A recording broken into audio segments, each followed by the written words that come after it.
намаз арам болушу мүмкүн.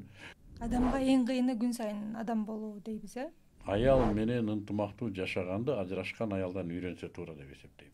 Кээде бир ката бүт өмүргө мындай бир тете болуп калат да. Каалаган нерсеге каалаган адамга тарына беребиз. Акылы аз аял менен күрөшөт анан. Мен намаз окуйун, жоолук салынайын, айтканымдын баардыгын кылайын деп. Кудайым жок, намаз бул арабтардыкы. Күнүнүн кадырын тооба кылгандар билет дейт. Азыр Итпай Чотпайдын баардыгы тренеримин деп чыгып алды да. Өзүнүн үй бүлөсүн эптей албай туруп, андан кийин бактылуу жашаганды үйрөткөн. Туура сөздү туура эмес жерде сүйлөгөндүн өзү туура эмес деп. Банкрот грипп болгондой кеп да. Билимдүү бирок акылсыз да. Аллахтын пендеси катары сакталыш үчүн үй бүлө керек. Көп аялдыкка кандай карайсыз? Мүлк жок болсо деле кызганыч болот агай. Жаратуучусунун ыраазылыгын тапканга гана үлгүрөт экен. Мен чын ыклас менен сүйлөштүм сени менен. Эки адамдын ортосунда сүйүү болот. Анан эмне кылат? Баш кошот. Салам урматтуу көрүүчүм, сиздер менен Маекте бүгүн мен Алтынай. Ал эми биздин коногубуз дагы өзгөчө бүгүн сиздер үчүн кызыктуу маек куруп беребиз деген ишеним менен экөөбүз тең азыр даяр турабыз. Ал ким деп турган болсоңуздар, белгилүү журналист, коомдук ишмер, 2021-жылы президенттик шайлоого талапкерлигин койгон инсан жана ошондой эле азыркы учурда бизнес-тренер Мыктыбек Арстанбек. Саламатсызбы агай? Кудайга шүгүр. Жакшы келип алдыңызбы? Маанайыңыз жакшыбы? Кудайга шүгүр. Агай, биз сизди журналист катары тааныйбыз, коомдук ишмер катары тааныйбыз, анан саясатчы катары тааныйбыз. Бирок акыркы учурда өзүңүздү бизнес-тренерликте иш алып барып атасыз. Анан акыркы учурда ушул жаатка токтолгондугуңуздан баягы өзүңүздүн көңүлүңүз толгон, көөдөнүңүз тойгон жер ушул болдубу? Жок. Журналисттен бизнесмен чыгарыш оңой эмес да. Экөө такыр эки башка дүйнө тааным да. Onun үчүн кайра төрөлүш керек го. Өзүң гана төрөлүп калбастан чөйрөң, үй бүлөң баардыгы өзгөрүш керек. Кийген кийимиң, сүйлөгөн сөзүң, жеген тамагың, досторуң өзгөрүш керек. Оңой эмес. Бирок зарыл болду. Эмне себептен?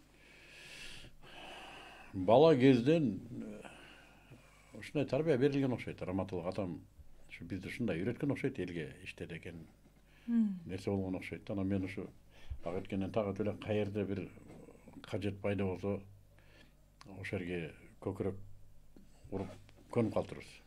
Элде каерде кажет болсо ошону дагы мен кыла коеюн депчи. Акыркы кезде ошо бизнес бизде аябай артта калыптыр. Бизнес жөнүндө түшүнүгүбүз жок экен. Эң алдына кеткени өндүрүш, анан чайкоочулук.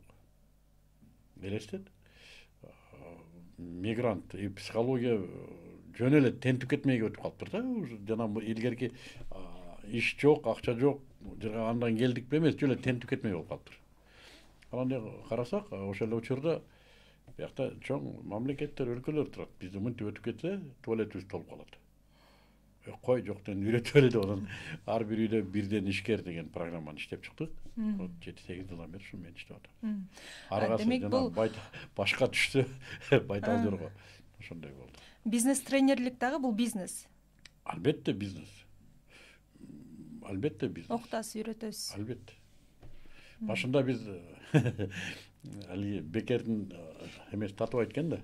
Жөн эле данко болуп ура өттүрбүз да. Элди үйрөтөбүз деп. Жок. Адам курмандык кылмайынча улуттуу ийгилик болбойт экен. Бул жаатта да психологияны өзгөртүшкө туура келди. Акча бер үйрөтөм көттүк. Болбосо үйрөтө албайт экенсиң, үйрөнбөйт да экен. Анан агай эмне үчүн баягы мамлекеттик жумуштарда иштедиңиз, анан кийин жалаң жетекчилик кызматтарда жүрдүңүз, саясатка дагы аралашып калдыңыз дегендей. Баягы ошо элдин баардыгы ушул сиз үйрөтүп аткан нерсеге суусагандыгы үчүн эле ушул тарапка өттүңүзбү же башка дагы бир себептери болдубу? Ошол негизги себеп болду. Негизги себеп каерде сенин керең тийсе, сен ал жерде күтөбү, күтпөйбү, жакшы көрөбү, жаман көрөбү, ыңгайлуу, ыңгайсыз бул артта калып калат экен. Эгер ошол жерде сенин керегиң тийип атса, сенин ордуң ошол жер болсо, мен ошентип эле кирип кеттим. Ага чейин деле көп жерлерде ошондой болду да. анан кирип кеткенден кийин ордуңду таап нары жыл бери жыл болуп мынтип орношуп алгандан кийин карасаң, албетте жакшы жактары да бар, жаман жактары да бар. Курмандыктары кээде ооруздук кылат, кээде баш көтөрө албай каласың. Өзүнө жараша оорундуктары бар. Ар бир иште ошондой. Кандай курмандыктар? Эл кылганды кыла албайм, мисалы үчүн мен. Эл эс алганда эс ала албайм. Эл сүйлөгөндө сүйлөй албайм, эл кийгенде кие албайм. Силер каалаганды кыла аласыңар, эркиндик мисалы үчүн жок. Кээ бир нерселер чектелген. Өзүңдү өзүң чектейсиң. Кызыгы ушунда, өзүңдү өзүң чектейсиң. Анан бул баягы бизнес тренерлик жааттагы бизнес болуп атпайбы? Андан кийин бир маегиңизде айтып калганыңыз бар да, мындай салттуу бизнес бар го. Ошол бизнести да баштап көргөм, жасап көргөм. Бирок жасай албай койдум депчи. Банкрот да болгом. Жакында эле банкрот болдум. Бул андай деле проблема эмес. Банкрот грипп болгондой кеп да. Жок, бул ишкерликтеги кадимки бир көрүнүштөрдүн бири. Болгону бир ката, бир кенебестик, бир баягындай жиндилик кээде кымбатка түшөт. Тренер болсоң деле пендесиң, робот эмессиң, периште эмессиң, адашасың кээде. Кандай бизнес баштап көрдүңүз эле ошондо? Банкрот болуп, анан токтотуп койгон учурда. Мен халал индустриясы бул бизнес. Башында согуш ушундан башталган. Мен бизнес кылып атам. Светтик рынокко мен диний сертификацияны киргиздим. Элестет. Бака менен Атыргүлдү эри катын кылам деген сөз да булчу. Светтик рынок. Алтынай, бул эмне? Кой, эчки, уй, адал, доңуз арам. Андан башка билим азыркылай даават жок, азыркылай билим жок. Кой адал. Бүттү. Ал арам болуп калат десең таң калат. Ошол кезде биз кирдик. Картондо халал деп жазып, койдун эти түгөгөндөн кийин аны доңузга коюп койсо, аны деле алып кете берет. Ушундай караңгы доордо мен сертификация менен кирдим. Рынокко чаң будуң салып кирдим да. Нан арам болот. Элдер кандай бул ата бабабыз жеп келген нанды арам кылып атат. Суу арам болушу мүмкүн. Ушу таштан ташка деген суу кантип арам болду? Аба арам болушу мүмкүн, намаз арам болушу мүмкүн. Крышасы кетип калды. Ушундай. Ошол учурда мен айтам, туугандар, мен ошо жерде бизнес кылып атам. Муну бизнес кылып атат деди. Мен бизнес кылып атам. Муну бизнес кылып атат. Мен бизнес кылып атам, мага тоскоолдук кылбай айланып кетейин. Жардам бер, урматтуу мамлекет. Муну бизнес кылып атат. Муну бизнес кылып. Ушундай учурларды өтүшкө туура келди. Аябай оор учур. Ошондо мен быштым, Кудайга шүгүр. Анан кийин өндүрүшкө кеттим. Бизнес демекчи агай. Баягы адал халал индустриясында бизнес десе, баягы сертификаттарды балким сатат. Да, ошондой эле сатат. Балким текшербей, чындап эле текшербей эле сататпы? Чоң иште иштеген байкелер ушинтип ойлочу. Сертификат сатат деп. Анан мен бир күн алдында бир пачка сертификатты койдум. Мен муну сат акчасын сен ала бер. Колду коюп койдум, печатты койдум. Мен муну сат акчасын ала бер. Ким алат муну дейт. Анда эмне айтып атасың? Демек сиз алардын сөзү үчүн эле мен бизнес жасап атам деп Жок, койгонсуз. өз чындыгында бизнес. Биз сертификацияны мындай команда менен жасайбыз. Бизге каржыны эч ким чечпейт. Ишкана халал сертификатын алып, халалга өткөндөн кийин анын рынокто маркетинг мүмкүнчүлүктөрү ачылат. Себеби биз мусулман керектөөчүбүз да. Мусулмандар биздин сертификатка ишенгендер көбөйүп, алардын соодасы жүрө баштайт. Ошондон алар бизге төлөйт. Кызыктар биздин сертификатты алууга жана биздин талаптарды бузса, биз сертификат алып коебуз. Бир канча ишканалар банкрот болду биз сертификаттан алып койгондо.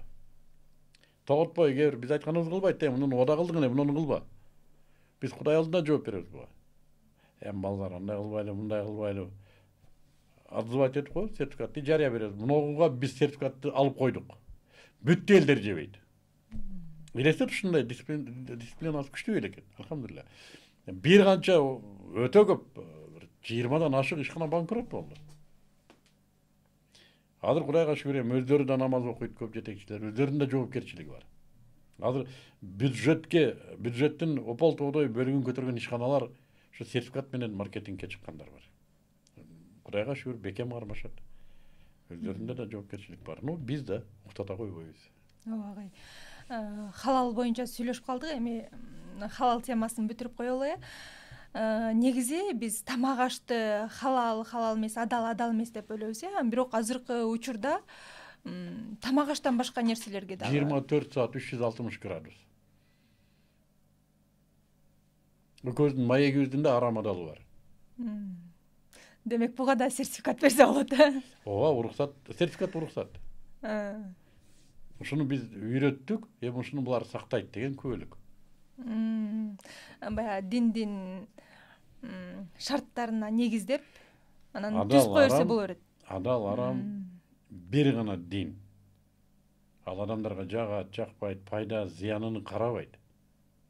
Пайдалуу деле, эгер Аллах субханаху ва таала арам деген болсо арам. Пайдалуу болгонуна карабайт. Зыян болгонуна карабай, эгер адал болсо, эчтеке дей албайсың. Ошон үчүн адамдардын психологиясында ушул нерсе өзгөрүп баратат. Мурда бул пайдалуу экен адал, бул зыян экен арам. Жок. Китепти карайбыз. Ушул адалбы болду. Ушул арамбы болду. Азыр адамдар ошентип териштире баштады да. Бул жакшы. Мурда жөн эле. Эми мындай болуп атат да, адал, ар ким өзүнчө адал дей берчү ар нерсени. Ооба. Анан адал сертификаты бар, өзүнүн продукциясынын сыртында, таңгагында халал белгиси бар. Бардык эле продукцияна биз ишенип, адал экенине ишенип. Жок. Болбойбу? Таңгактагы белгинин тастыктамасы болушу керек. Ошол сертификат. Сертификат дайым күчүндө турган сертификат болуш керек. Аны текшерип турган, жаңыланып турган, текшергенинин далили бар, протоколдору бар. Сертификат болсо гана таңгакка ишенет. Азыр көпчүлүгүнө жөн эле типографиядан коюп берип коет. Эч ким эч нерсе дей албайт. Азыр мамлекетте бул ыктыярдуу сертификация. Бирок хотя бизде закондор бар, мыйзамдар бар. Керектөөчүлөрдү азгыруу, алдоо жөнүндө мыйзамдар бар.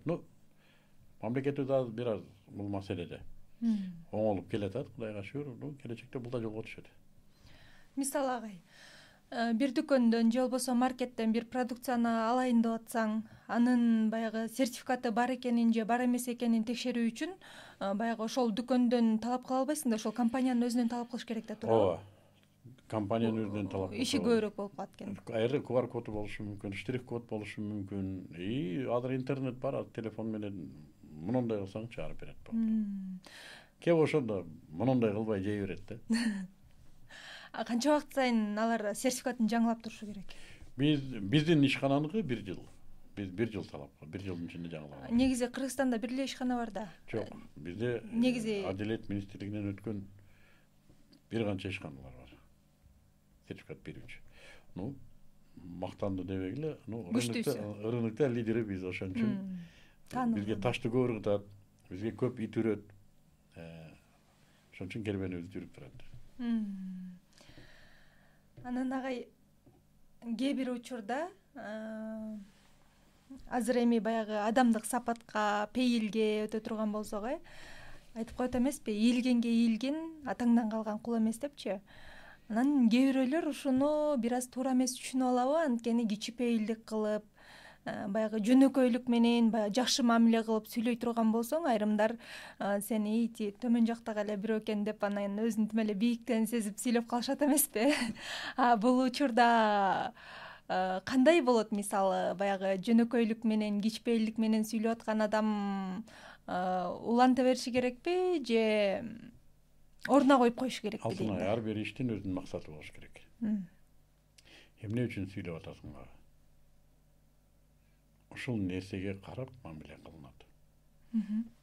Эгер сенин кылып аткан нерсе бир маанилүү миссия болсо, берде ийилүү, сунуу маселе эмес. Эгер жөнөкөй эле бир мамиле болсо, анда сен ийилип сына турган чөйрөдө эмне кылып жүрөсүң? Маселе, эмне кылып жүрөсүң эрте? Мисалы үчүн биз даават кылабыз. Биздин дааватыбыз өтүш үчүн, дин жөнүндө маалыматыбыз өтүш үчүн, же болбосо мусулмандардын өкүмгө ишин биз жеткиргибиз келсе, биз ийилмекти сойлогонго даярбыз. Бул биздин миссиябыз. Бул жерде ал адам мен тоготпой койду же болбосо мен жакшы мамиле кылсам начар мамиле кылды, бул маселе эмес. Биз муну Кудай үчүн кылабыз. Үстүбүздөн тебелеп түкүрүп там агынды агышса да биз буга чыдайбыз. Эмнеге? Аткарып аткан миссиябыз такыр башка, баасы башка. Кызыкчылыгыбыз башка. А эгерде мен жөн эле бирөө менен сүйлөшүп, ага мен жөн эле бир өзүмдүн акылымды көрсөткүм келсе, же болбосо аны бир кубантып коеюн, башка бир мындай пенделик, жөнөкөйлүк эле бир маселе болуп, аны менен тирешип аткан болсом, бул эмнени күтсөң ошону аласың деген сөз да. Ошон үчүн максат эмнеде? Адамдарга кылган мамиледе максат эмнеде?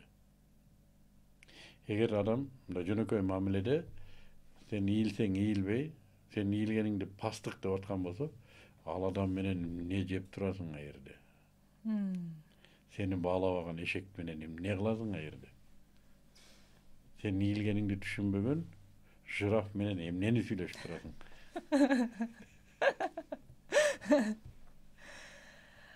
Туура, бирок ошол адамга эмне демексиз? Эчтеке дебейм. Эмне дейсиң эми? Мен колуман келишинче мындай. Колуман келишинче мен мун жашоом ушундай образга кирип калыптыр, балким кээ бир нерсени туура эмес айтармын. Мен дароо эле көп адамдар менен иштейм да. Оюмду айтам, анан кетип калам. Болду. Оюмду айтам, кетип калам. Себеби кийинки адамдарга барышым керек. Ойлорун укканга кетип убактым жок. Анын ичинде мен билем, мен жөнүндө мен сүйүп калууга мындай милдеттүү эмес адамдар. 100-дүн 99-у мен жөнүндө эмне деп ойлошун үстүртөн билем.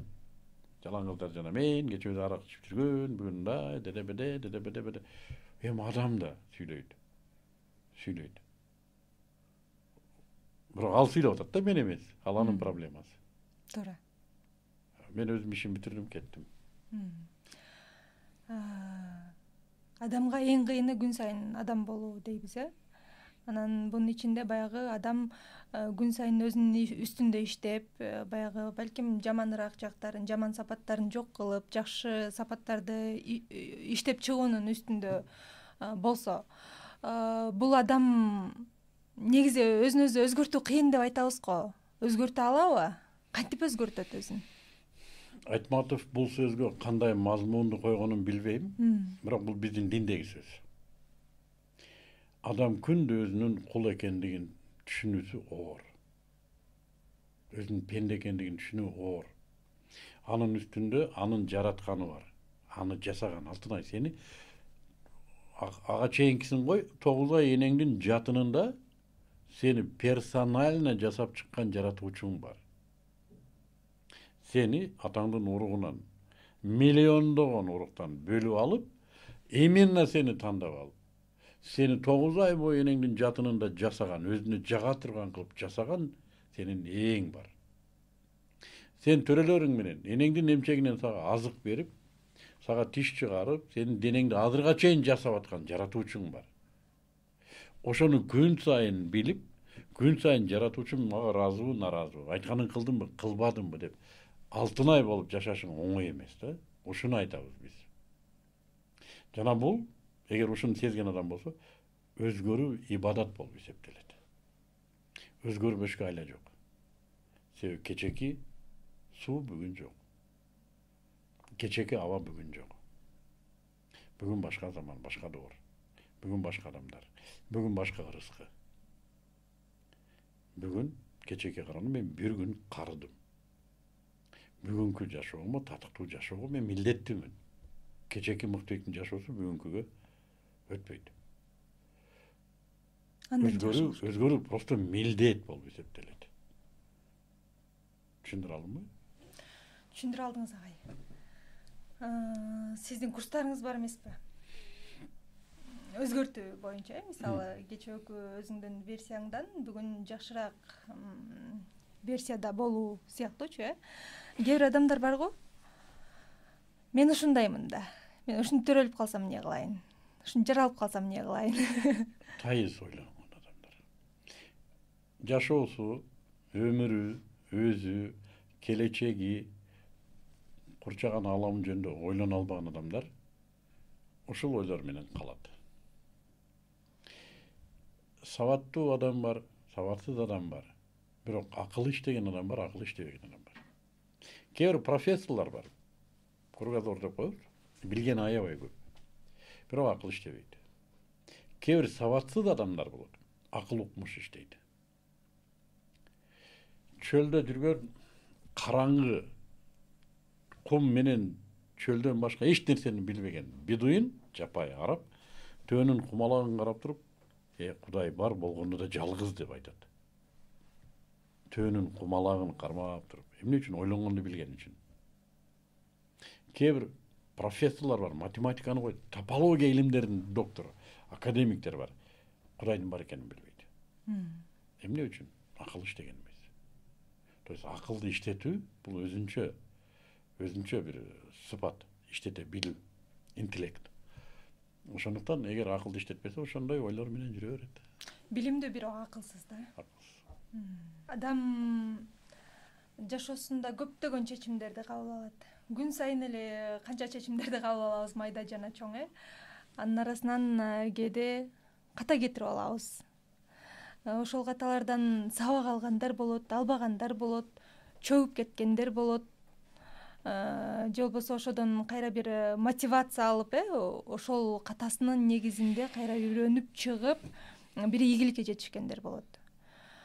Анан ийгиликке жетишкени жакшы албетте, бирок баягы ушундай кылдым эле, анан ушундай болуп калбадыбы деп кичинекей бир нерсеге депрессияга түшүп, стресс болуп жатып калгандар бар. Аларга эмне демексиз?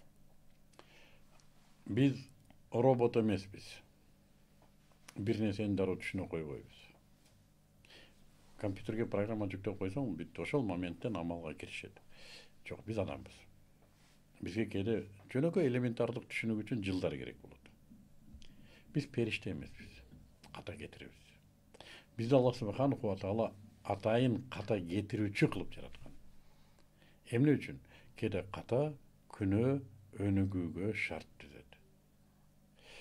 Ошон үчүн айтат. Күнөөнүн кадырын тооба кылгандар билет дейт. Тооба мына ошол өкүнүү, сөзсүз өкүнүү.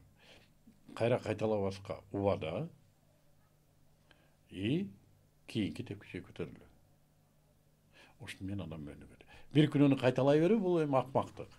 Бирок адам бир күнөөнү кылды, ката экендигин түшүндү, өкүндү, убада кылды. Бирок адам да кемчиликтүү. Эртеси дагы башка бир ката кетти, дагы башка күнөө болду. Эмне болду? Бир тепкичке өстү. Адамды күнөө ката өстүрөт. Эгер акылын иштетсе. Бул кээде да кээ бир каталар бизге кымбатка турат. Тообосу оор болот. Кээ бир адамдар элементардык өзүндөгү ички текеберлигин жеңе албаган үчүн эң кымбат нерселерин жоготуп алат. Үй бүлөсүн жоготуп алат. Досторунан ажырап калат. Жөнөкөй эле текеберликтин айынан. Жөнөкөй эле бир масканын айынан. Катабы? Ката.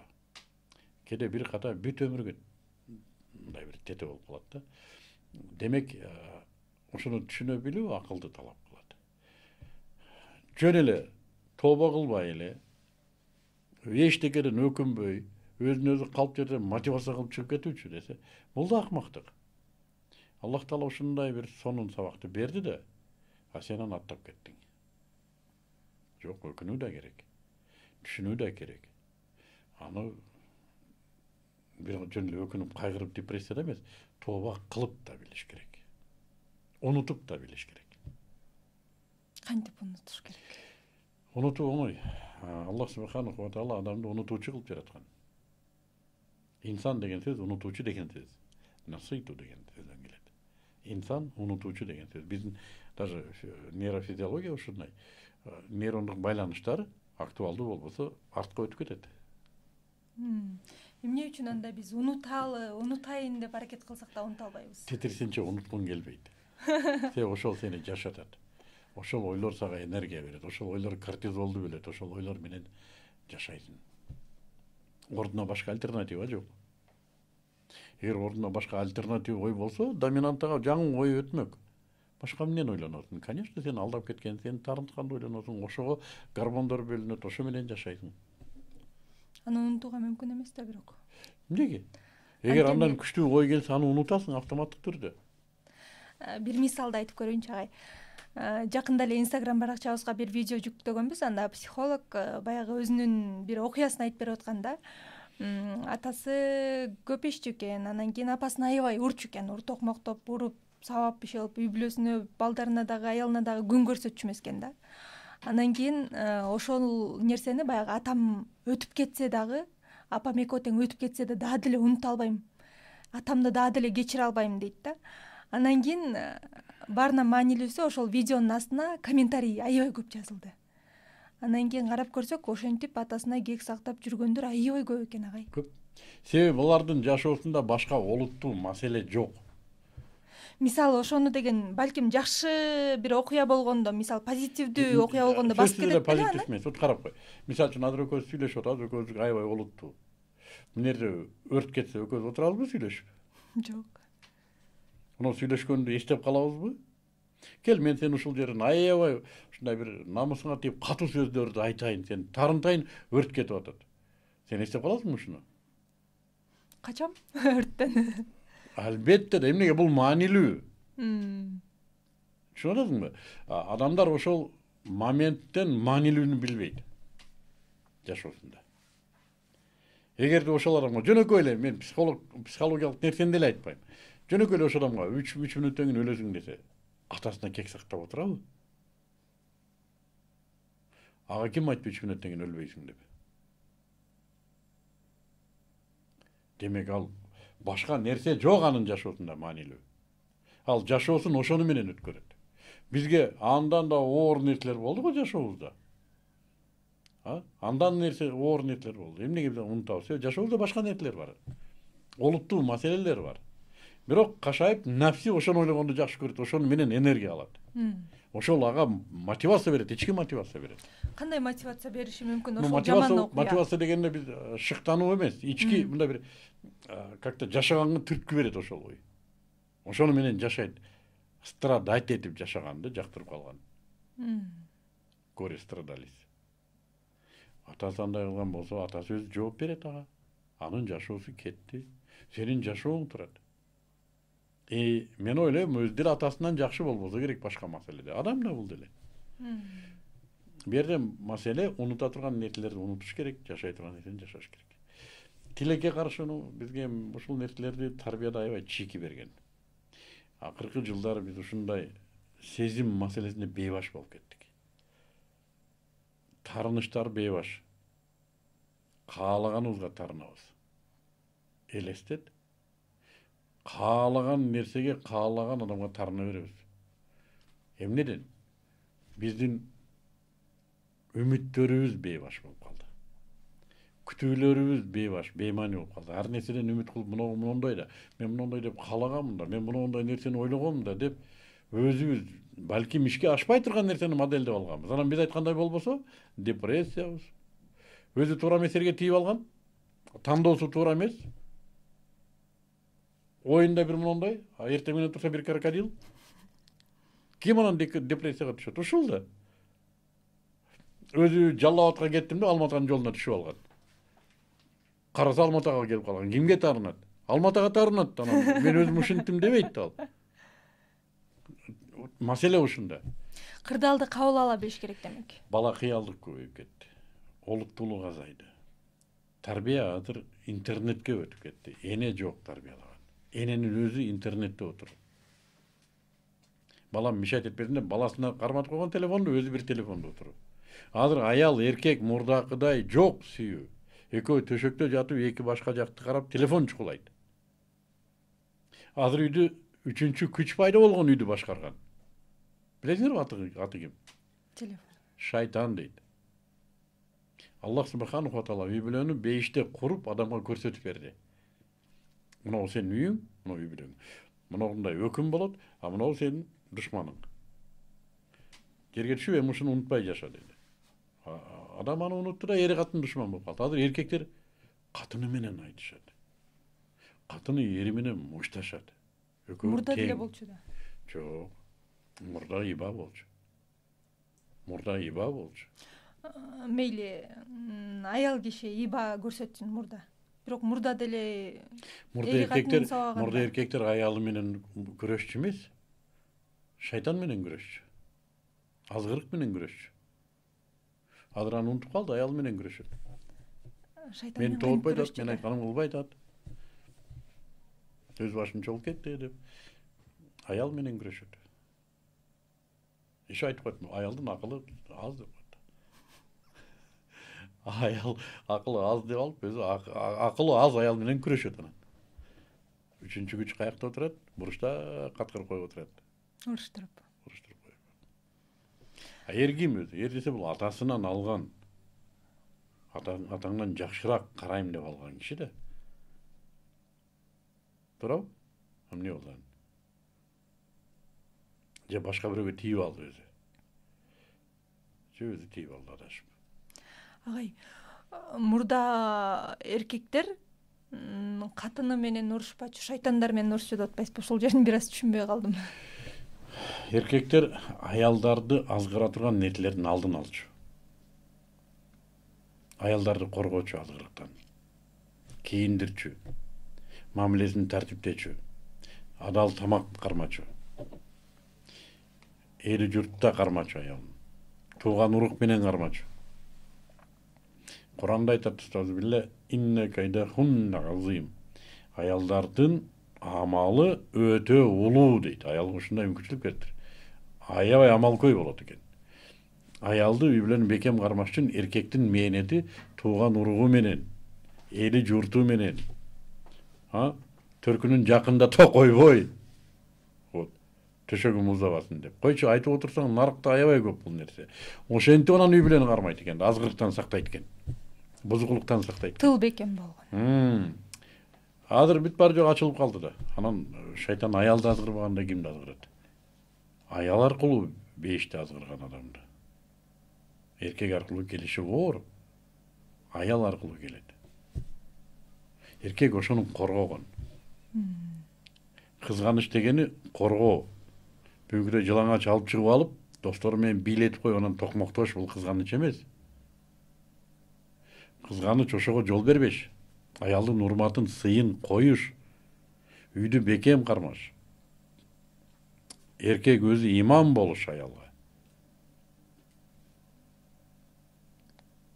Аялдарда да Кудайга шүгүр жетишет.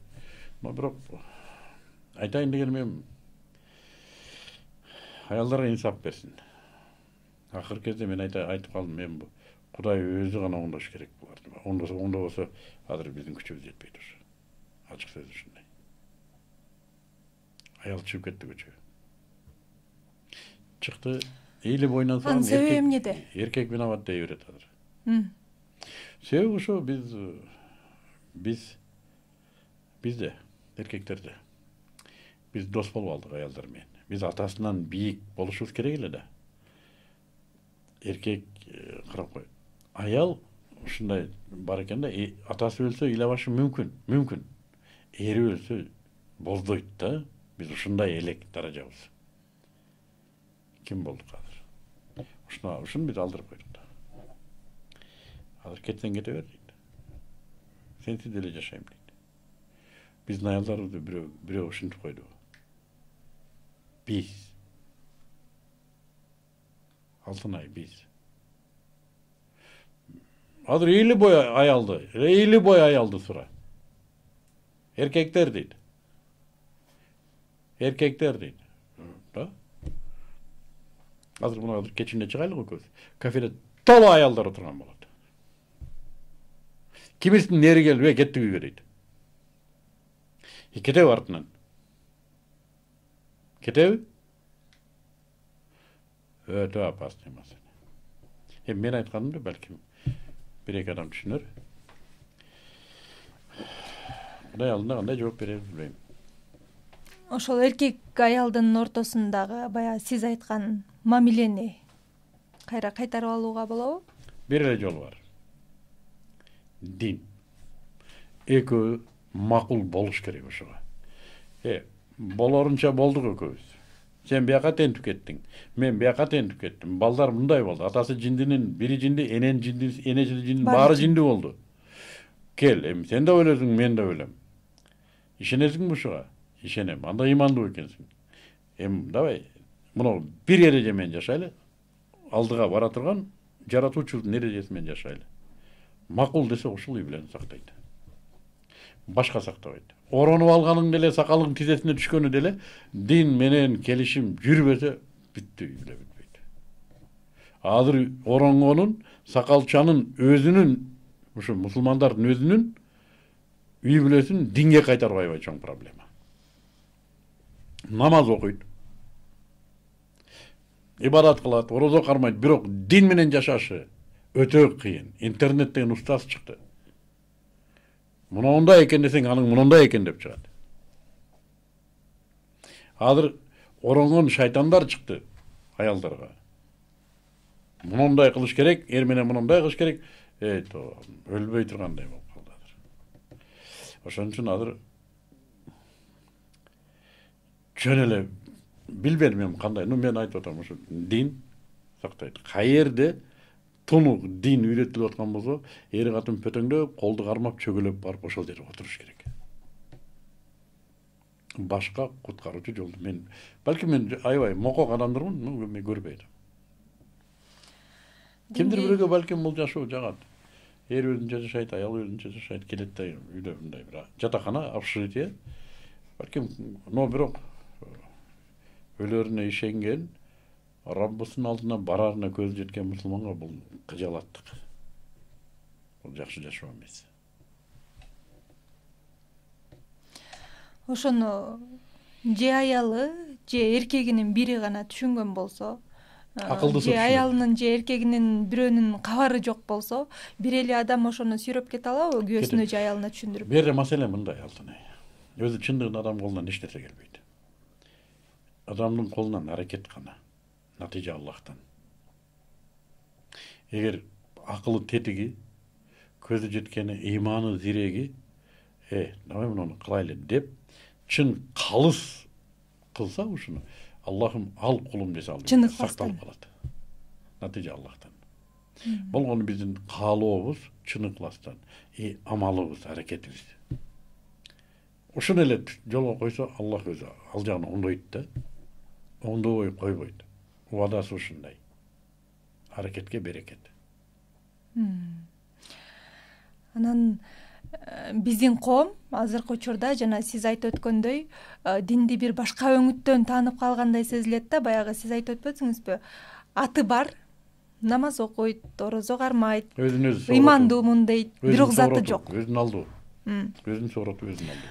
Анан бир окуя угуп калдым. Бир үй бүлөдө аялы бир аз күнөө кылып койгон экен, анан кийин күйөөсүнө жалыныптыр да.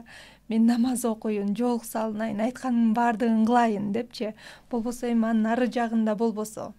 Анан кийин намаз окуп жоолук салынып койсо эле жетип калбайт да. Жок.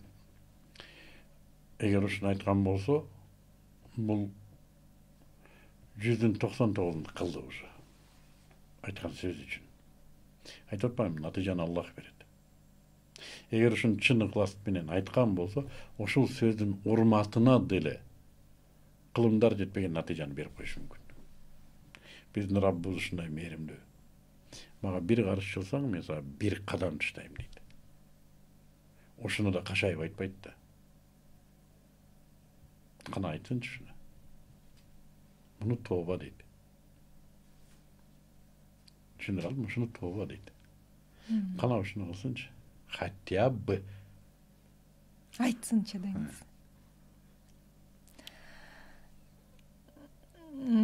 Кээ бирөөлөр эл көзүнө ыймандуу көрүнүш үчүн, жакшы көрүнүш үчүн кылышат да. Алтынай, билбедим мен кандай карайсыңар. Мен ушу эл көзүнө ыймандуу көрүнгүсү келген адамды көрө элекмин. Биз ошондой көрүнгүсү келип атат деп ойлойт экенбиз. Мүмкүн эмес. Мисалы бирок ошо ыйманым алсырап калды дегендер болот. Ал башка адам түшүндүрүп берем. Эки жүздүүлүктүн бир белгиси дейт, эл үчүн дейт, бирок эл үчүн ыймандуу болуп көрүнгүсү келбейт. Эл үчүн бир калыс ишти кылдым дейт да. Эл мени мактасын. бирок бирөөнүн ыймандуу экенин эч ким мактабайт да. Бирок ушул жерде мындай бир сыйкка маселе бар. Дагы бир жолу сүйлөшөлү. Эл көрсүнгө намаз окуштун өзү мааниси жок. Зачем это нужно? Мен эгерде вот Афганистанга окшогон мамлекет болсо, намаз окубаса урат а жерде. Шарияттын өкүмү ушундай. А жерде таяктан коркуп окуш мүмкүн.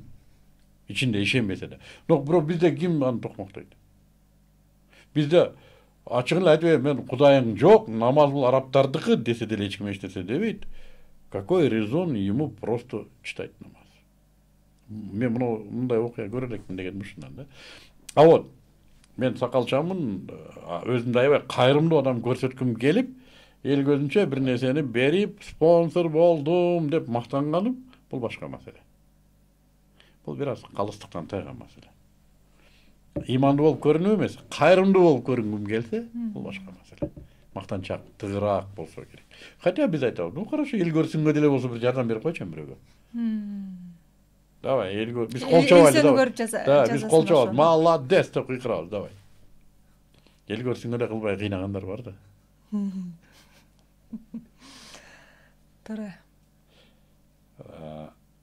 Кайсын айтып берем дедим эле? Ыйман алсыраган.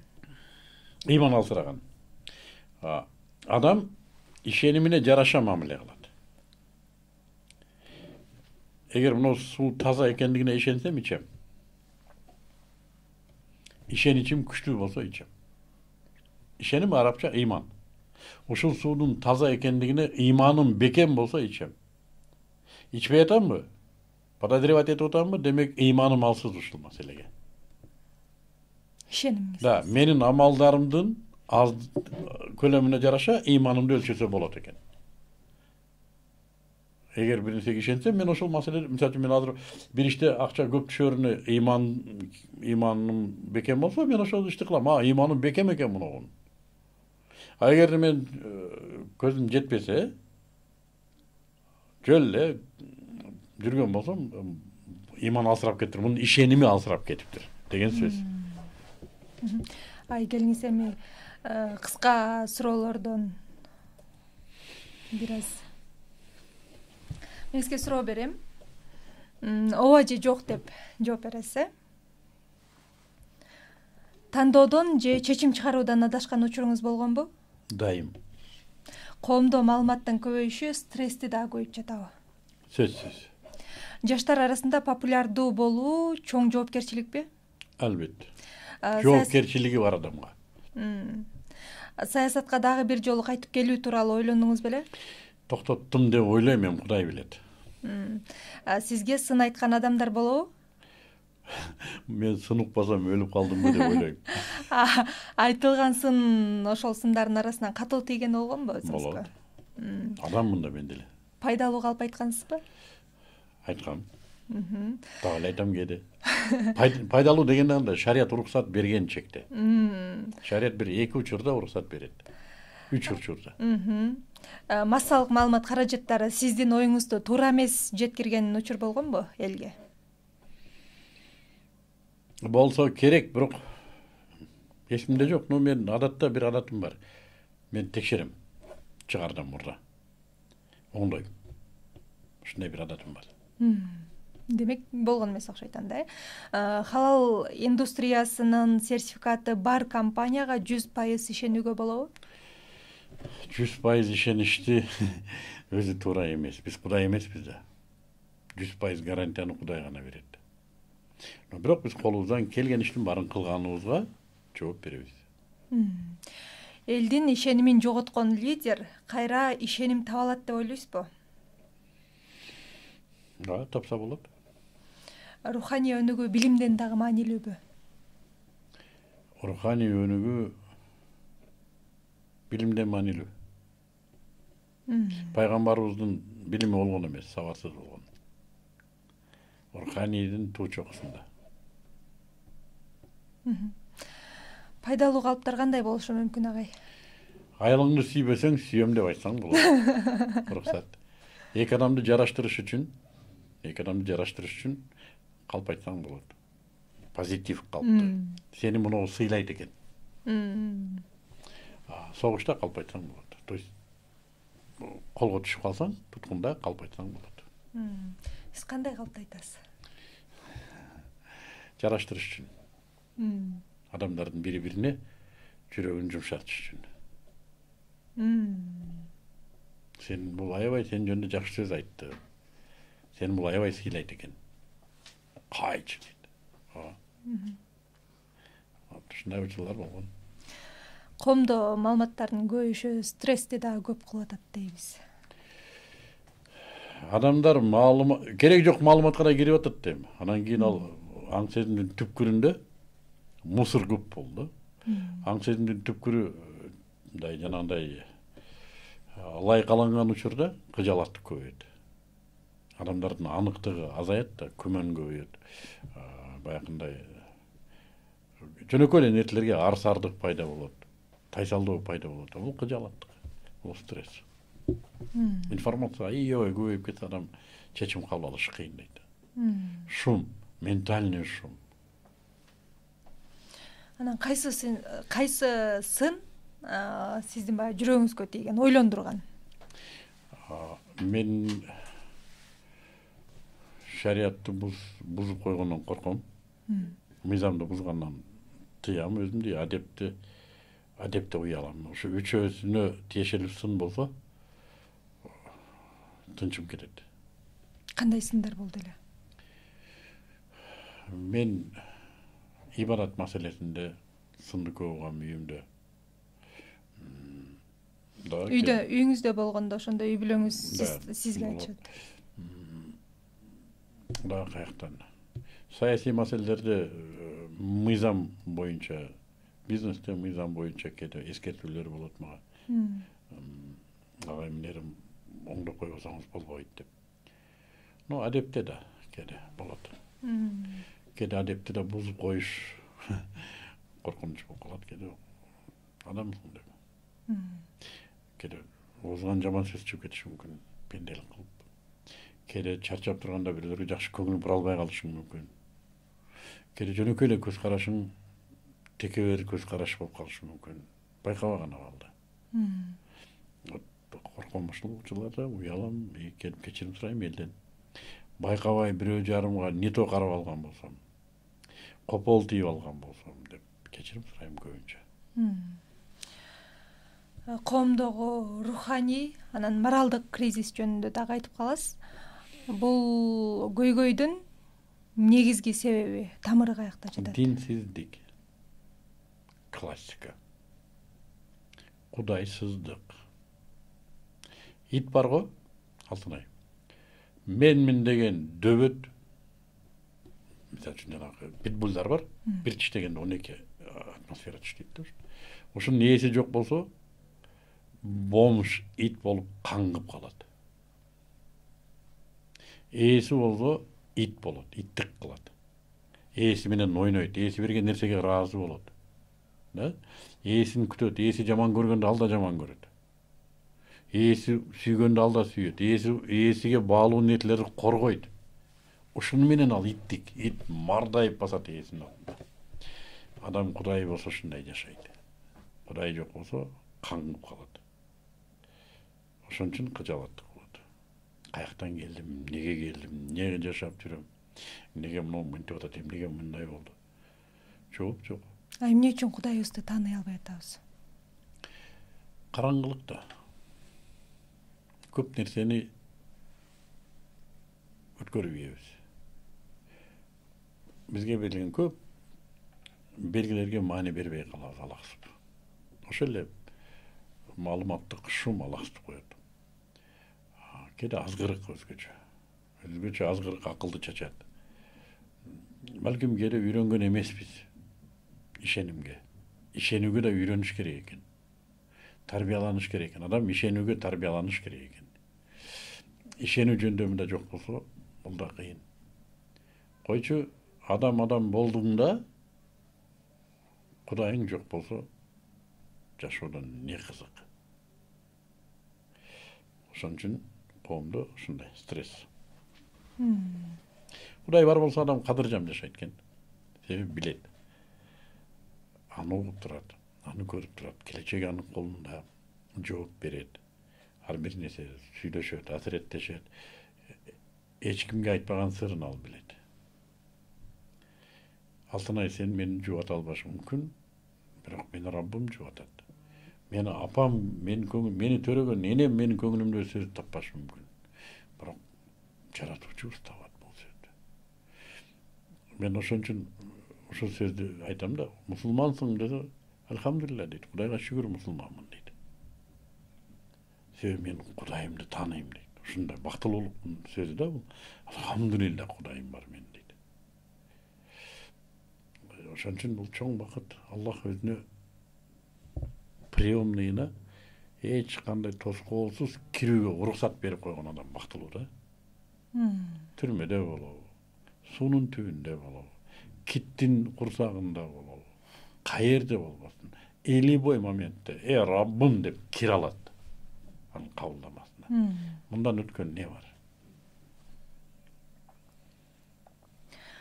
Ушул руханий кризис болсо, прогресс болобу? Ошону айтышат. Руханий кризис дебейдик давай. Адам өзүн издөө, да, бир нерсе вулкан келип турат, чыга албай атат.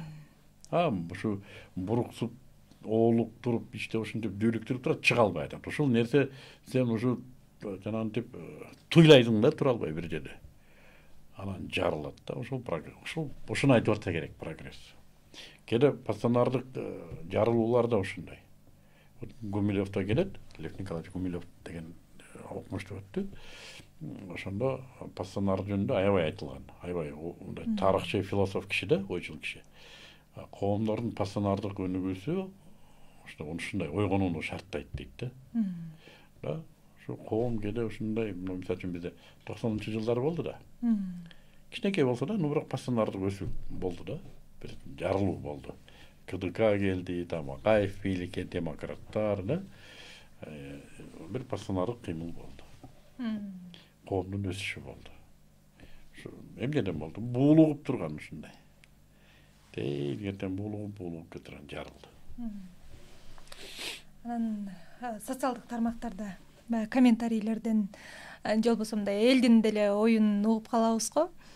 Бирөө сүйлөп атса, аял киши болсо, балким ал психолог болсо же үй бүлөлүк бир психолог болсо, өзүнүн үй бүлөсүн эптей албайт, анан кийин үй бүлө жөнүндө сүйлөп атат дегендер бар. Бирок эми баягы дарыгер деле өзү деле ооруйт деген сыяктуу да турабы? Психологдун өзүндө деле көйгөйлөр болот деген сыяктуу. Адамдар дайым бир нерсе дейт. Чымчыктар дайым сайрайт, иттер дайым үрөт. Адамдар дайым бир нерсе дейт. Булардын дегени, чымчыктардын сайраганы, иттердин үргөнү жашоонун нугуна эч кандай тиешеси жок. Булар просто табият ушундай дейт. Бирок ошол туурабы агай, баягы өзүнүн үй бүлөсүн эптей албай туруп, анан кийин бактылуу жашаганды үйрөткөн? Мен мисалы үчүн аял менен ынтымактуу жашаганды ажырашкан аялдан үйрөнсө туура деп эсептейм. Өзүнүн тажрыйбалары менен бөлүшөт дейсизби? Эгер ал эки жүздүү болбосо, ал аял айтып берет. Чынын айтып берсе. Эгер жөн эле бет тырмаган жанагындай сыганка болсо, анда алдайт. Ал ушу ажырашып кеткен эринин өчүн башка эрлерден алат. Митайын. Вот чын класс менен түшүндүрө алган устаз аял болсо, ажырашкан аялдан үйрөнүш керек. Анан көпчүлүк коучтар күйөөнү минтип кармаса болот, антип кармаса болот, мындай мамиле кылса болот деп айтышат. Коуч эмес анда. Ал балким бир уставдыр, балким бир адистир. Коучтар антпейт. Коучтар маңыздоого жардам берет. Коучтар суроо гана берет. Мен коучмун, эл аралык деңгээлде. Атайын мектебин бүткөм. Мен журналист болгонум үчүн мага коуч болуш оңой. Коуч маңыздоого жардам берет, суроо менен гана. Аныктап берүүгө. Эмне үчүн мынтиң? Кайсы максатта? Эмнени алдың мындан? Деп сага мен мээримди арендага берем. акылың качып кетет, өзүң ойлоно албайсың. Коуч сени ойлондурат. Bir seansta seni ойлондуруп, маселеңди маңыздатып, жоопту өзүңөн таптырат. Ал айтпайт жоопту. Өзүң табышың керек жоопту. Бизде азыр мындай коучтар аз аябай. Коучмун дегендер билбейм, өзү коуч андай кылбаш керек. Психолог мурдакы менен иштесе, коуч келечек менен иштейт. Үйрөтпөйт. Психолог деле үйрөтпөйт. Ал дартты аныктаганга жардам берет. Качан, эмнеге, каерден, эмне болду эле. Коуч эмне үчүн муну кылып атасың? Мааниси эмнеде? Маңызы эмнеде? Ошону маңыздатат. Жана мындай кыл, алар балким бир насихат, балким бир мугалим, балким адис, ким билет, консультант балким. Бирок өзүнүн ким экенин билбей, коучмун деп жазып алган. Туура айтасыз. Ошолордун айынан баягы балким чыныгы эксперттер, чыныгы баягы кесипкөйлөргө дагы сөз тийип калып атабы дейм. Анткени алардын баардыгын жалпылап айтып коет го. Инфо-цыгандар деп коет эмеспи, жаман сөз. Мен айтып атат инфо-цыган. Мен өткөн атай кызыгып сурадым. Мен инфо-цыган деген эмнени айтып атасыңар? Силер келечекти айтып атасыңар ошон үчүн. Мынча төлөсөң мынча сом миллионер болосуң деп атасың. Көз ачыктык кылып атасың. Анан мен түшүндүм. Көрсө, азыр Итбай Чотбайдын баардыгы тренермин деп чыгып алды да. Мага паланча берсең паланча деген. Ошо чыгып сүйлөгөндүн баардыгын анын инфо-цыган деп атап койдум да. Эл деген эл да. Ошону эл кантип ажыратышы керек? 90-жылдары бизде рынок экономикасы келгенде, бир кызык окуяны айтып берейин силерге. Камоктор пайда болду го. Камоктор башында сүймөнчүк болчу. Элдер бүт камоктордон алып, ким бай, мынча камогу бар экен ошо бай, да? Анан бир күн карасаң камоктордун алдында плиткасын алып чыгып алып, пирожки бышыра баштады. Биягында кийим сата баштады, биягында валюта, биягында кыздар сатыла баштады, пятачоктор пайда болду. Элдин жашоосуна мешайт эте баштады. Анан бир күн ошол кезде кээ бир балдар түшүндү. Токто. Бул баары бир жок боло турган нерсе. Биз давай серьезный дүкөндөр ачалы деп, народный пародныйлар кетти. Айтканда эле көп узабай, баягылардын баарын сүрүп жок болду. Онлайнда да азыр ошондой учур. Итбай Чотбайдын баардыгы чыкты, элдер башында жакшы көрүп аткан, ишенип аткан баардыгына. Азыр бүт бар, кимдер калат? Система менен олуттуу, эксперттик негизинде иштеген устаздар калат. Итбай Чотбайдын баары камок кетет. Мунун дагы өзүнүн бир доору болобу дейм ага. Канча жылга созулушу мүмкүн? 2025 пик деген. 2025'te онлайн бизнес. 20-жылдары, жок 15-жылдардан өтүп башталды, 15-20 жылдар. Бизде бум 18'de башталды. 18-19'da башталды. Анда бир 10 жылдык эле калды. Биз 3 жыл мурда айта баштадык. Мындай барса 2025'te өлөбүз бардыгыбыз. Балдар, биз кичинекей элбиз, давай, муну кыргыз интернетин сактап калалы, экологияны сактайлы деп айтып келдик, бирок сетевой, метеойдон ары ким чыгып эле ушинтип эле жана эмне деп коет орусча. В поле каждый суслик агроном, да? Мен агрономмун деп кыйкыра берди ар бир момолой. Анан айттык, өлүп кетем, бубалың өзүңө.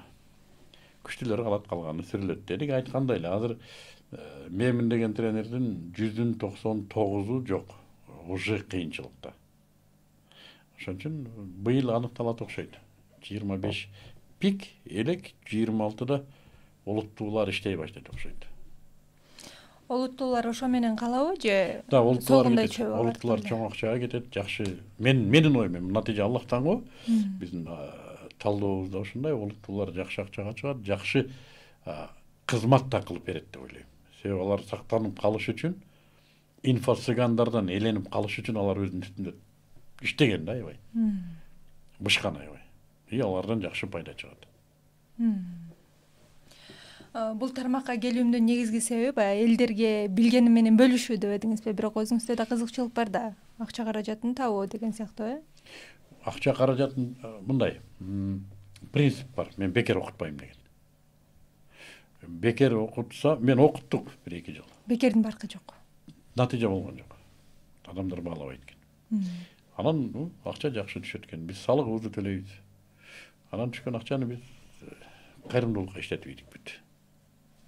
Мен жашоомду өзгөрткүм келген жок, финансовый жактан. Мындай үй бүлөмдү көп туруп алгым келген жок да. Мурда кандай жупуну жашасак ошондой жашоо. Менин үйүмдө мебель да жок. Мурдакыдай эле жөнөкөй жупуну. Түшкөн акчаны Кудайга шүгүр биз кайрымдуулукка жумшап баштадык. Келечекте деле ошондой кыласыз. Келечекте жакшы долбоорлор бар. Жеке жашоонун кумесі. Жеке жашоо Кудайга шүгүр. Кандай долбоорлор бар агай? Окуу жайларды ачайлы деп атабыз. Элдик окуу жайларды. Кадимкидей студенттер тапшырып 4 жыл окуп. Бизнес лидерлик мектебин ачайын деген оюбуз бар. Борбордук Азияда күчтүү болгон. Эл чарбасында иштей турган менеджмент, бизнес. Ушундай ой бар. Азыр балдар менен сүйлөшүп атат. Билбейм канча алайм, Аллахым натыйжаны кандай берет. Ошого урмабыз иншалла. Агай, сиз бардыгы билет, президенттик шайлоого ат салышкансыз. Ал жактан 4-орунга ээ болгонсуз. Анан айтып калганыңыз бар, менин максатым президент болуш эмес болчу, мен бир эле оюмду жеткирейин дегем депчи. Анан ошол оюңуз жеттиби элге? Жеткендерге жетти. Анан дебатты көргөндөргө жетти. Ооба. Жок, эми ал да эртели кеч жетти. Ал кандай ой эле? Биз дин менен жашашыбыз керек.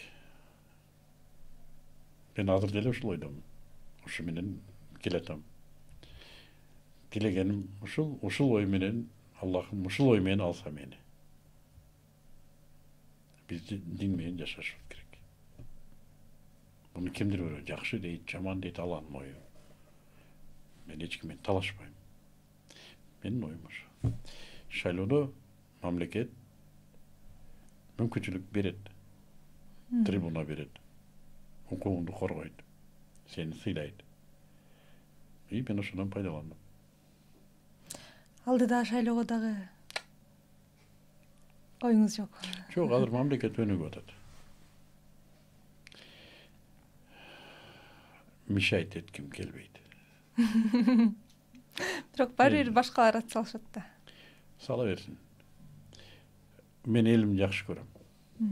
Эгер менин элиме жакшы кызмат кылып аткан болсо, бийлик колдойм. Максат элге жакшы кызмат кылып берсе болду. Мен кыламбы, сен кыласың, айырмасы жок. Кызмат кылып атабы? Аллах ыраазы болсун, кыла берсин. Сөзсүз мен кылышым керек эмес да. Агай, сиз динди элге өзүңүздүн блогуңуз аркылуу жеткиресиз, ушул сыяктуу маектер аркылуу жеткиресиз, бирок балким мындан дагы эффективдүүрөөк жолу бардыр балким. Бар албетте. Бар. Күчтүү жолдор бар, но бирок биз коомдук өнүгүүнү унутпашыбыз керек. Адамдардын кабыл алуу деңгээлин да унутпашыбыз керек. Эл деген эл да. Алды А десе арты Я деп аткандар бар. Биз ошон үчүн жалпы элди карап, элдин мааны, биз үчүн маселе элди бүгүн биз бир нерсе кылып жибере албайбыз. Элдин жүрөгү Кудайдын колунда. Ар бир кылганыбыз өзүбүз үчүн. Бирок ошол учурда элди кудургутуп, бүлгүнгө салып, дүрбөлөң кылуу бул чоң күнөө. Элдик, коомдук тынчтыкты бузуу чоң күнөө. Мен ушундай деп түшүнөм. Ошондуктан кээде айта турган сөз айтылбай калат. Осознанно. Кээде тормузду басышка туура келет. Кээде айтпасаң атасы өлө турган учурлар болот. Мен ушу акыркы шайлоодо сөз атасы үчүн чыктым. Айта турган учур болду, айттым. Аллахка шүгүр. Ошол кезде бийликке рахмат. Мен апарып камап койсо болот беле? Болот эле. Мен радикальный ойду айттым ошол кезде. Бирок сыйлашты. Кыргыз Республикасынын атуулуу катары укугумду сыйлашты. Бир сөз ушул кезге чейин бийлик тараптан, ошол кезге чейин бийлик тараптан бир да жаман сөз уга элекмин.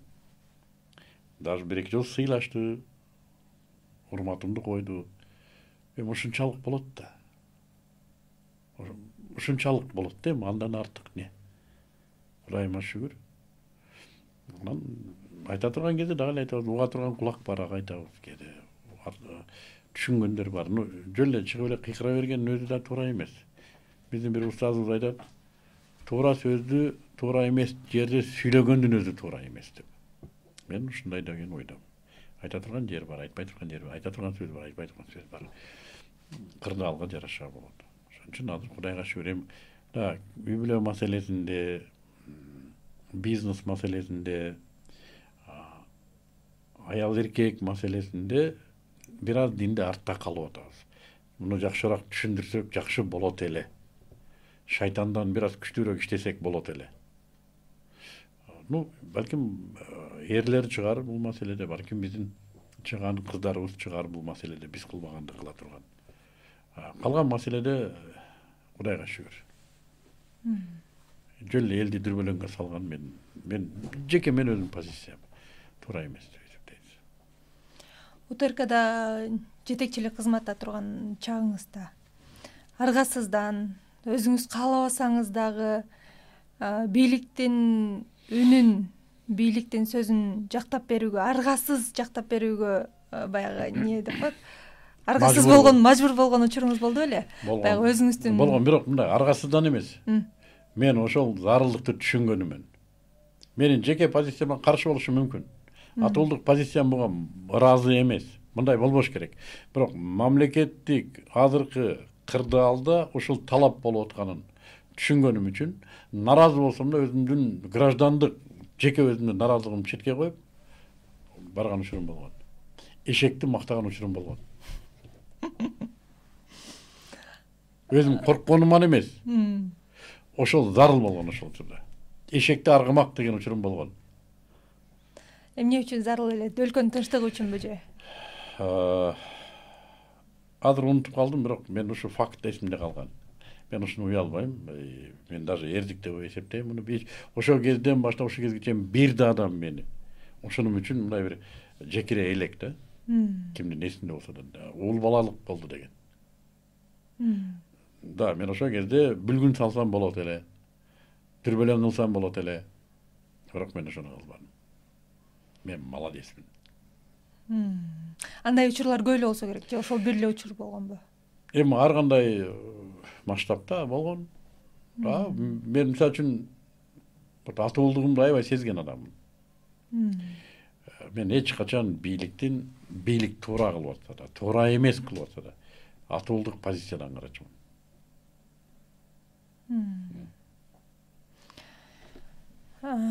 Жогорку кеңеште жаңы мыйзамдарды кабыл алуу учурунда, добушка койгондо карасаң эле баардыгы элдин үнү негизи жок болуп атса дагы депутаттардын баардыгы ооба деген добуштарды беришет да. Бул учурда дагы өлкөнүн кызыкчылыгын ойлошобу алар же кандай? Алтынай билбейм алар эмнени ойлойт. Бирок мен бир нерсени ишенем. Андай мыйзамдар иштебейт. Биз Кудай деген элбиз. Биз Кудай сактаган элбиз. Төрттү дабай чогулуп алып эле бири белен чампалап койсо иштеп кете турган эл эмеспиз. Мен көп мыйзамдарды көрдүм. Иштебейт. Себеби ошентип кабыл алынган. Бизде олуттуу мыйзамдар иштеп атат. Кыска суроолорго өтөлү анда агай. Адамдын эң чоң душманы эмне деп ойлойсуз? Өзү. Ийгилик бул? Ийгилик сен каалаган нерсе. Сиз таасирленген азыркы жашоодогу адам? Мен. Кыргыз элинин эң чоң баалуулугу кайсы? Тууганчылыгы. Коомубузда кайсы түшүнүктү киргизүү керек деп ойлойсуз коомго? Үй бүлө эң баалуу деген түшүнүктү. Үй бүлө үчүн курмандык кылыш керек деген. Эгер мүмкүн болсо, кыргыз тарыхындагы инсандардын бири менен сүйлөшүүнү каалайт белеңиз? Сүйлөшмөкмүн. Ким менен? Манас менен ал сөзсүз. Биринчи. Экинчи. Давай жакыныраак келелик. Разак менен сүйлөшмөкмүн. Сиз үчүн акча куралбы же максатпы? каражат. Кайсы бизнес идеяны эч качан колдонбойсуз? Банктан кредит алып бербеле кылуу. Бизнес тренерликке чоң ийгилик жараткан окуучуларыңыздын бирин атаңыз. Калган тарынат. Неге? Себеби көп. Таасирдүү лидер болуу үчүн коомго жагуу шартпы? Жок. Лидер коом үчүн иштебейт.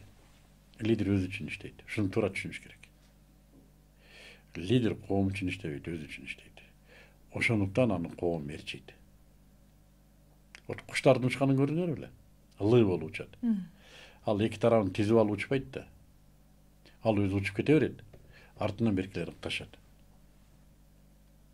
Карышкылардын жортконун көрдүңөр беле? Мен артыман ээрчигиле дебейт да. Вот ушундай эле лидер өзү үчүн кылат.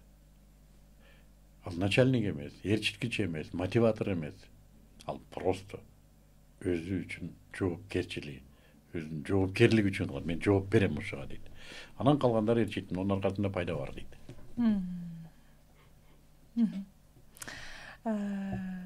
Манас Баатыр менен, Манас ата менен сүйлөшүү мүмкүнчүлүгү болсо эмнени сүйлөшмөк элеңиз?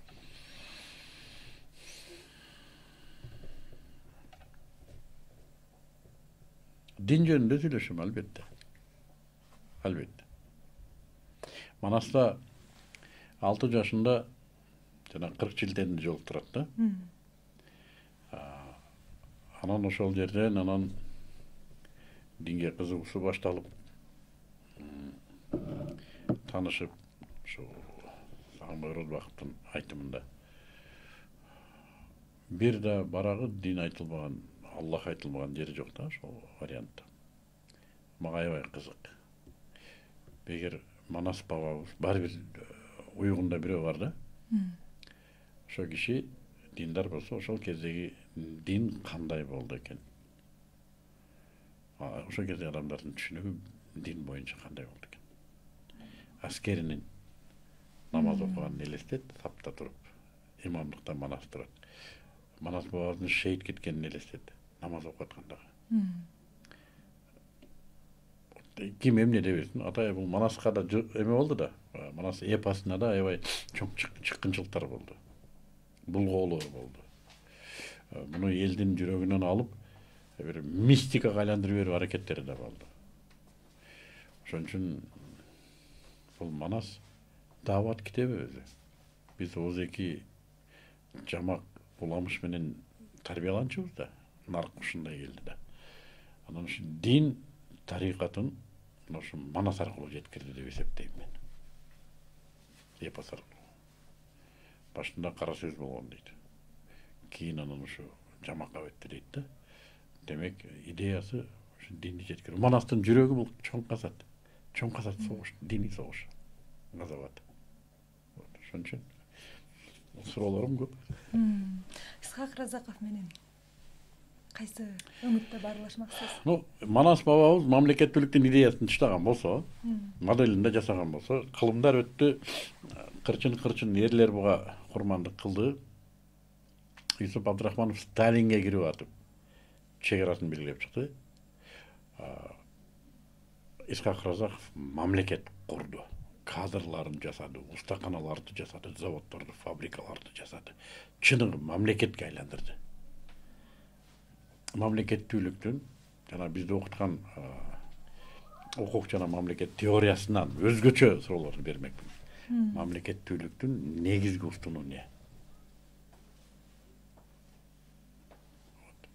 Мен азыркыга чейин түшүнгүм келет ушуну. Негизги устуну эмне? Теорияда ар нерсени айтса болот. Түндө эмне? Ошону тапты да бул киши. Ошо бураманы бурады бул киши. Биз коркобуз, ошол бураманы бошотуп алат деп.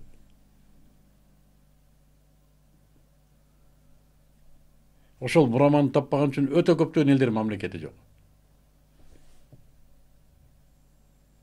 Барбы суроолор? Сонун агай. Анан өзүңүздүн окуучуларыңыз жөнүндө айтпай койдуңуз. Менин окуучуларым азаматтар. Мен психолог түшүнгөндөй. Акжолтой Байкени билем, сиздин окуучуңуз. Ал журналист өзү. Анан кантип психолог кылып койдуңуз? Ал тренингти өтүп атат. Анан мен айттым, тренингтин негизги адистиги психология. Кеттик психология окуйбуз, анан чогуу барып окудук. Жогорку окуучудан окудук. Бүттүңүзбү? Мен да бүттүм, ал да бүттү. Быйыл, Ал психологияга кетти, мен былтыр тренингке. бүттүңүздөрбү? 2 жыл калды. Дипломдоо психолог демек. Кадимки өзүдө жогорку окуучудан. Азыркы учурда бул суроону берейин деп атам, бирок кандай жооп аларымды деле күтүп атам да, билип атам. Бирок ошентсе дагы ажырашуулар аябай көп болуп атат. Бунун себебин ар кайсыга болжойбуз. Балким ыйманыбыз алсыз, динден түшүнүгүбүз жок, баягы жан дүйнөбүз ач дегендей. Бирок бунун ушунун негизги себептерин дагы будан башка эмнелер болушу мүмкүн? Алтынай, эмне үчүн сен автобуска чыгасың? Бир жерге жетиш үчүн. Эмне үчүн кийим кийесиң? Кийиш керек. Эмне үчүн? Денемди жагыш үчүн. Эмне үчүн үй саласың? Жашаш үчүн. Эмне үчүн тамак жейсиң? Тоюш үчүн. Эмне үчүн үй бүлө курасың? Тукум улаш үчүн. Негизи эле ар бир адамдын бул жашоодогу миссиясы деп ойлойм. Эмне үчүн? Эмне болгон миссия? Бул ар бир адамдын табиятынан берилген, кандай десем. Албетте эки адамдын ортосунда сүйүү болот. Анан эмне кылат? Баш кошот. Да, сүйө берсин. Үй бүлөнүн эмне кереги бар? Керек да, агай. Неге? Үй бүлө чогуу жашоо эмес. Жатаканада экөө бири менен бири 5 жыл жашай берет, бирок үй бүлө эмес. Үй бүлө болуштун өзүнүн тартиби бар. Эмне үчүн үй бүлө болуш керек? Кандай тартиби бар? Никелешет, той өткөрөт, коомго эр катын болуп чыгат. Бирине бири төшөк көрпө болот. То есть өзүнүн талаптары бар үй бүлө болуун. Сүйсө чогуу жашаса да боло берет, бирок бул үй бүлө эмес. Эмне үчүн именно үй бүлө куруш керек? Эмне үчүн? Үй бүлө курбай деле боюндогу калды төрөдө тукумулана берет. Ушуну түшүнбөгөндүк үчүн үй бүлө курулбайт, бузулат. Ата эне куруп берип коет, же инерция менен өздөрү барып курдук деп ойлойт. Үй бүлө үй кургандай, бүлө кургандай курулат. Өлгөнгө чейин. Себеби мына жашоодо адам болуп жашашың үчүн сага сөзсүз чөйрө керек. Өзүңдүн чөйрөң керек. Балыкка суу, жырткычка токой таш, сага үй бүлө. Тукум улашың үчүн расмий чаташып кетпеген мурас эске алынган. И бузукулуктан сакташ үчүн. Ошол миссия үй бүлөнүкү. Ошон үчүн адамдар курмандык кылат. Өзүнүн эркиндигин курмандык кылат. Эмнеге? Адам сыпатын сактап калыш үчүн. Адам сыпатын Аллах алдында Аллахтын пендеси катары сакталыш үчүн үй бүлө керек. Башка нерсе тоскоолдук кылат бул. Үй бүлө чектөө. Үй бүлө зомбулук кээде. Бирөөнүн машинесине барып отуруп айдап кете албайсың. Так ошондой чектөөнү өзүң коесуң үй бүлөдө. Ошон үчүн ынтымактуу үй бүлө өтө кымбатка турат. Бул азыркы заманда үй бүлөнүн кармоо өтө чок кармагандай да, мындай. Оор. Ошон үчүн кимдерге насип кылды экен? Кимдерге насип болду экен?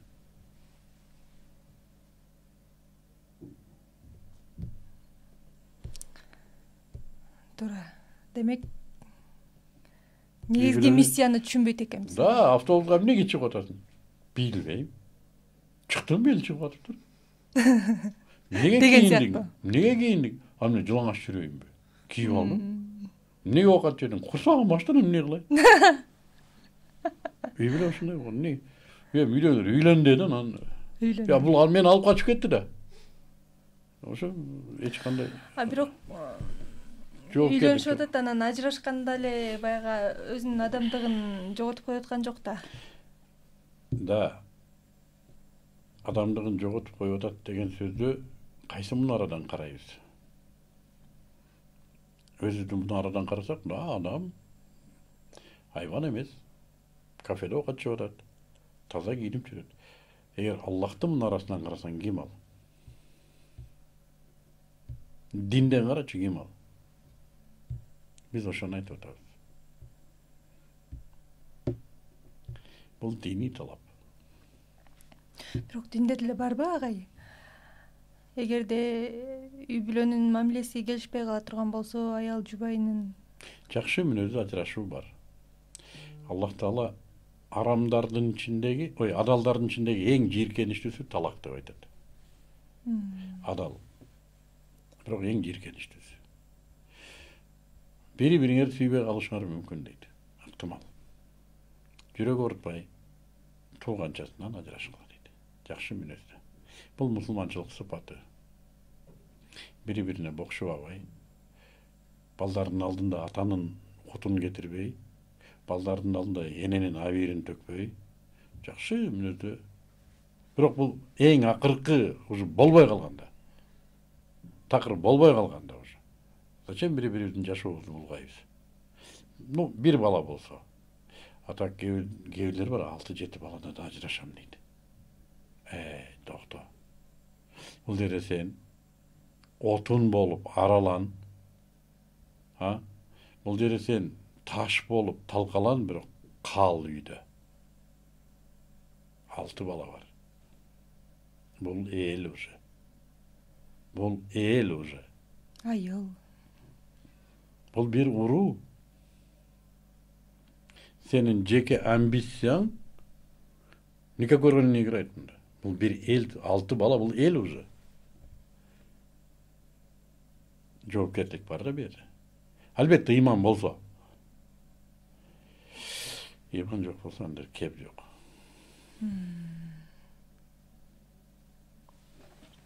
Азыркы биздин коомдо Кыргызстан үчүн көп аялдуулукка кандай карайсыз?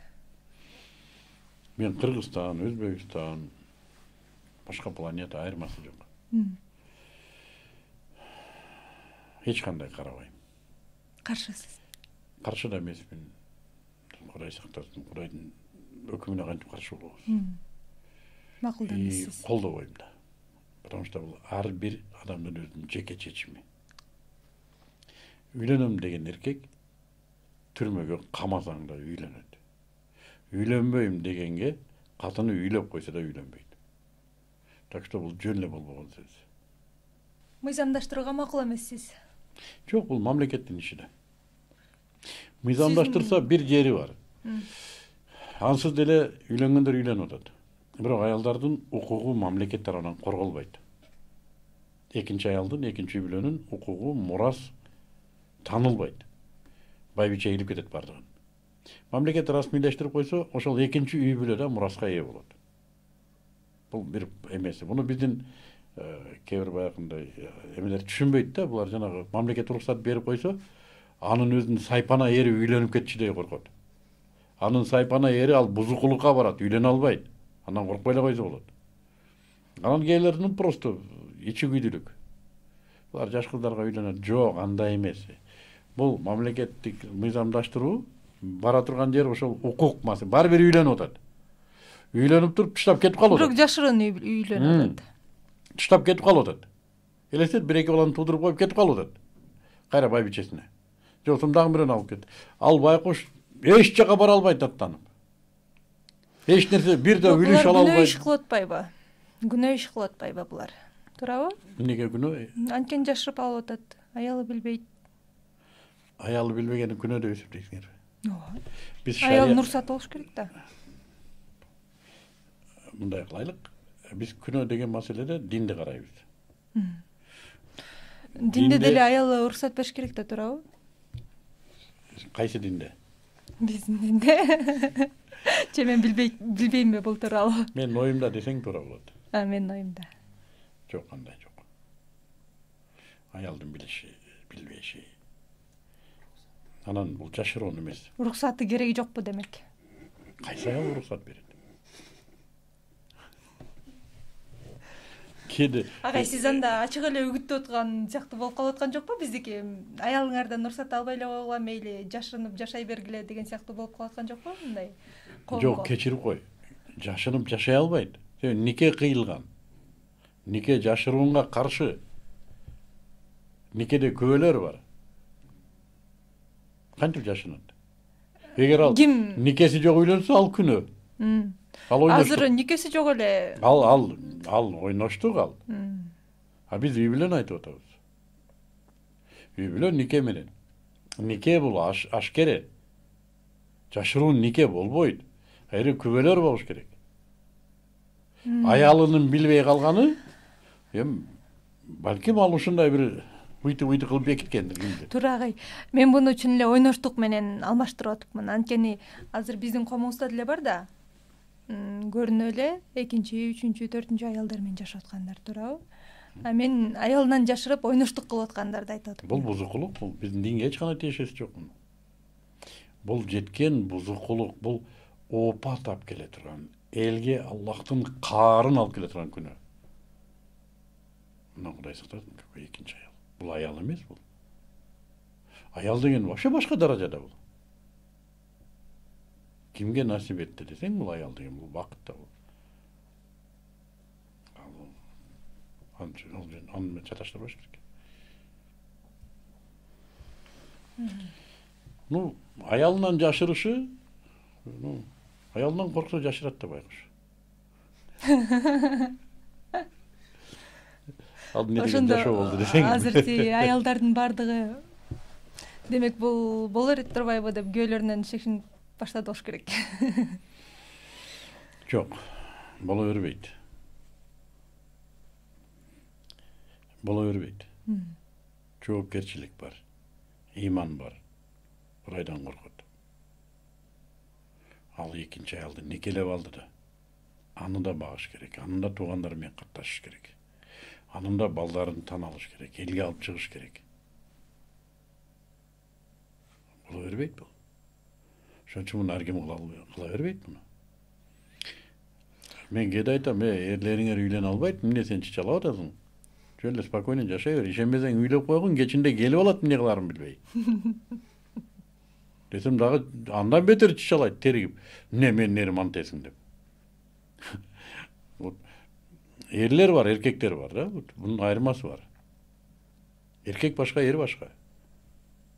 Ошон үчүн бул маселени мындай талкуулай турган маселе эмес бул. Үйлөнгөн и так үйлөнөт, үйлөнбөгөн вообще үйлөнбөйт. Даже ага персонально президент келип, баланчы үйлөнбөсөң өлтүрөм десе да үйлөнбөйт.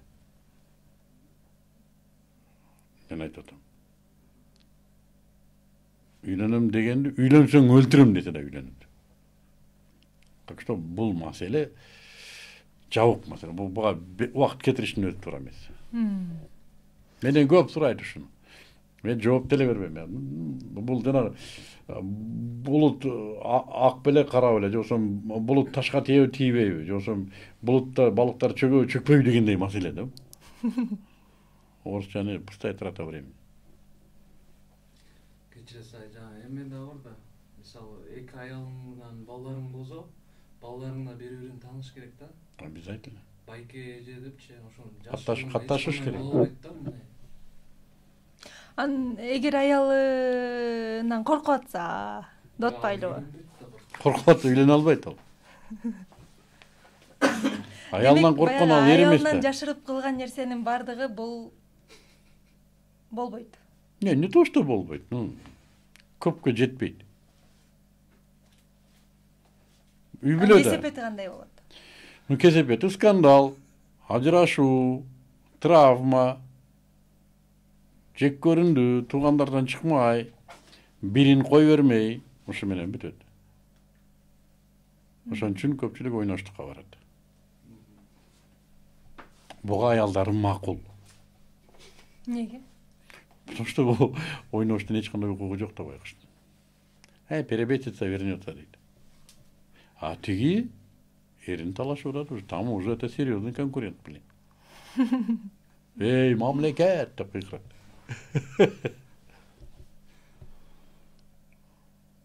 Байкуш аялдар ыйлап кала берет анан.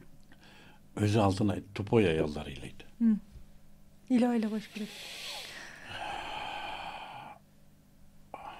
Кандай деп түшүнсөм. Эмне үчүн Манастын аялы ыйлабады? 60 катыны бар эле. Себеби Манас эр болчу. Манас тоо болчу. Манас эр болчу, тоо болчу. Анын артында, тоонун артында тургандай. Каныкей өзү да кыран ким эле билесиң? А бул бир кашеки да түшүнбөдү эрин. Эринин табиятын түшүнбөдү. Бул жерде деле эме болуп калат атпайбы? Кызганычы жапайы. Жапайы кызганыч. Интеллектуалдык эмес. Бирок биздин аялдар ага жол бергиси келбейт да баары. Да? Ошондо Сүйүү бар жерде кызганыч болот да сөзсүз. мүлк бар жерде кызганыч болот. Неге? Ресурс. Адам ресурс жок, инстинкт бул. Мүлк жок болсо деле кызганыч болот агай. Сүйсө. Эриңди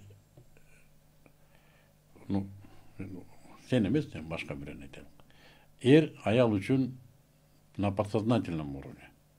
Это ментально. Ресурс. Аны бөлүшкүсү келбейт. Сен секс үчүн дейсиңби? Ничего подобного. Это ресурс. Коркунуч. Ал тартып кетет. Ошон үчүн эгерде мыйзам, жолсун, дин, адилеттүүлүгү менен мынауга деген гарантия болсо, анан тынчыйт. Гарантия жок болсо тыччу дейт. Ана менден жаш болсо. Кара ал монтип турса, мынтип электровеник бол. Ана мен мынтип. Ошон үчүн ушундай акылын иштеткен аял мейли, бирок менден карысына үйлөн дейт. Эмнеге? Тартып кете албайт. Ресурс кетип калбайт. Сүйүү бул башка маселе. Келиңиз агай, 2 сааттай экөөбүз маектешип коюппуз. Мен менен маектешкен апа. Сүйлөшсөк, балким 5 саат деле отура беребиз агай. Албетте сиз менен сүйлөшкөндө сөз бүтпөйт, суроолор да түгөнбөйт. Анан ушул көрсөтүүбүздүн соңунда биздин жаштарга бир өзүңүздүн акыл насааттарыңызды айтып өтсөңүз. Жашоо тез өтүп кетет экен. Мен кечээ 18-де кырчын жигит элем. Азыр 60-ка чыгайын деп атам. Мен балалыгым мел алдында, камера алдында өттү.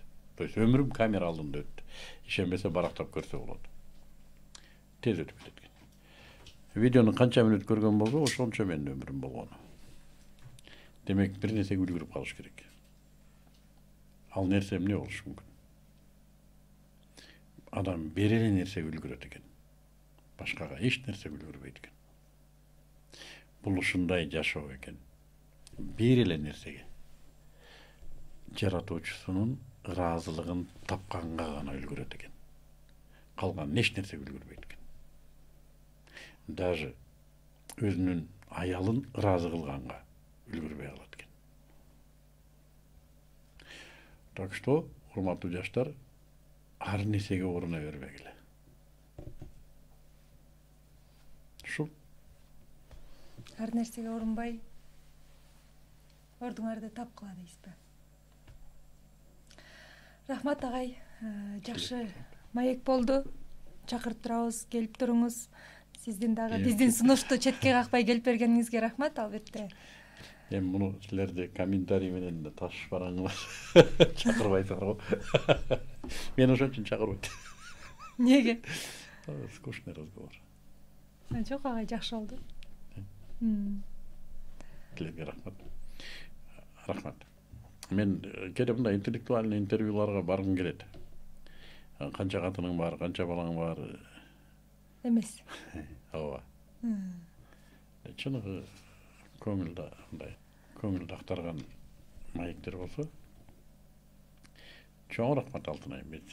Мен чын ыклас менен сүйлөштүм сени менен. Рахмат агай сизге да. Аллахым үй бүлөңө бакыт талай берсин. Амин. Көп балалуу бол. Амин. Күйөөңдүн сүйгөн жары бол. Амин. Аны аманатыңдай карма.